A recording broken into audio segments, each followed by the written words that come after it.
travaux de recherche pour avancer sur cette thématique de l'impact des pesticides sur le zooplancton, le phytoplancton, voire ensuite les larves d'huîtres et puis l'autre.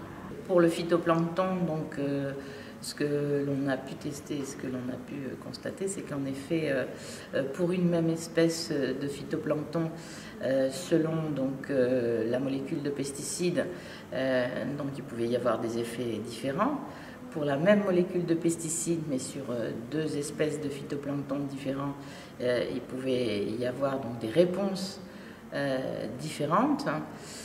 Donc au niveau donc, des essais, on a fait la matière active seule ou la matière active en formulation, donc avec dans le produit utilisé couramment dans vendu dans le commerce, il y a la matière active, mais il y a aussi beaucoup de coformulants. Et on a constaté que ces formulations étaient quelquefois donc 1000 fois supérieures donc, sur les effets donc, produits pour le phytoplancton. Pour le zooplancton, l'essentiel des travaux qu'on a présentés et sur lesquels j'ai travaillé, c'était sur le développement, la phase du développement embryo-larvaire de bivalves, donc sur lequel on a pu tester la sensibilité de différents stades au cours du développement embryonnaire, larvaire, jusqu'à la métamorphose. Alors on a pu vérifier que la métamorphose était le stade le plus sensible parmi tout cela, juste avant la fixation. Quel que soit le pesticide testé. Et donc tous les essais qui ont été réalisés sur herbicides, fongicides et insecticides, on n'a pas choisi de molluscicides parce que c'était évident qu'on aurait un effet, c'est pas ciblé sur nos mollusques. Et on a pu constater, première chose, c'est que les fongicides avaient un effet non négligeable sur le développement embryo-larvaire, les herbicides aussi, les insecticides aussi, que lorsque l'on comparait les effets d'une molécule et d'une de ces formulations, les effets étaient de 3 à 5000 fois plus forts avec la formulation. Donc là, c'est indéniable. Il y a un effet coformulant, aduit, co-biocide. Le fait que donc, le transport des pesticides donc, passe par les rivières et arrive en mer et que l'effet de la mer puisse avoir un effet de dilution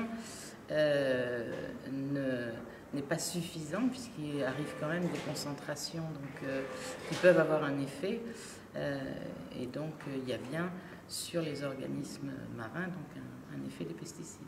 Donc, en effet, on a vu que parmi donc, les espèces fourragères donc, qui en effet font partie donc, de la nutrition donc, des organismes filtreurs, etc. Donc, et qui apportent de l'alimentation et de l'énergie donc, à ces organismes.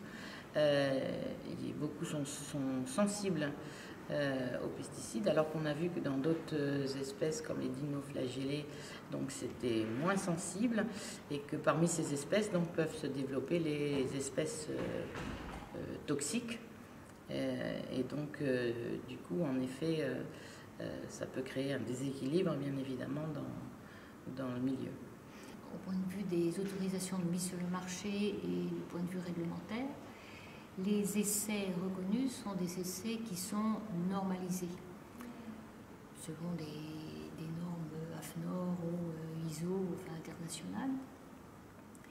Et pour être normalisé, il faut qu'ils soient réalisables par la plus grande majorité des personnes qui veulent le faire. Donc, moi je dirais que très souvent ces tests sont assez robustes.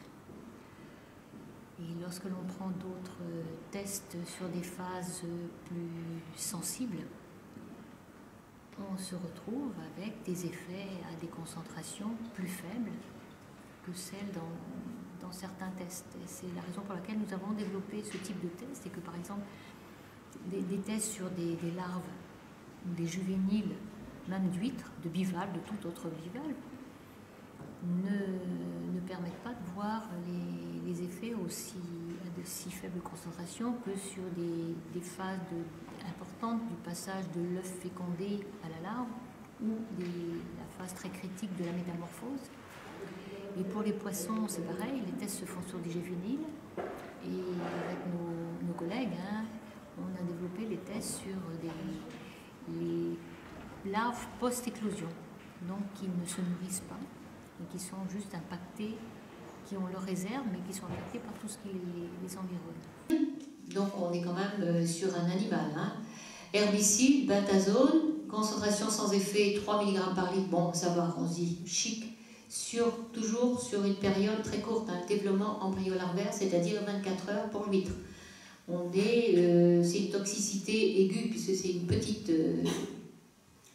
durée, une petite exposition. Et là, 500 fois moins, il faut 500 fois moins de produits pour induire 50% de larves anormales. Donc ici, on a les concentrations et le taux de larves anormales. Il y a énormément de molécules à traiter, énormément de tests à réaliser. Et effectivement, il faut quand même avoir des tests dont on est sûr qu'ils redonneront au moins une réponse avec un toxique de référence. C'est toujours un toxique de référence. Il sera stable. Dès qu'on part vers des tests beaucoup plus pointus, il faut un peu plus souvent de mise au point ou d'habitude, je dis un petit peu de doigté, et ils ne peuvent pas toujours être produits par tout type de laboratoire. Donc peut-être qu'effectivement on passe à côté de certaines informations. Mais je pense que de plus en plus les réglementations acceptent de regarder aussi en dehors des tests normer les publications avec des effets à des concentrations beaucoup plus faibles. Surtout, même si pour les pesticides, on n'a pas regardé trop ce côté-là, mais pour le TBT, c'était clair qu'il y a des effets de perturbateurs endocriniens ou très faible concentration. Alors que le même effet observé à forte concentration n'existe pas.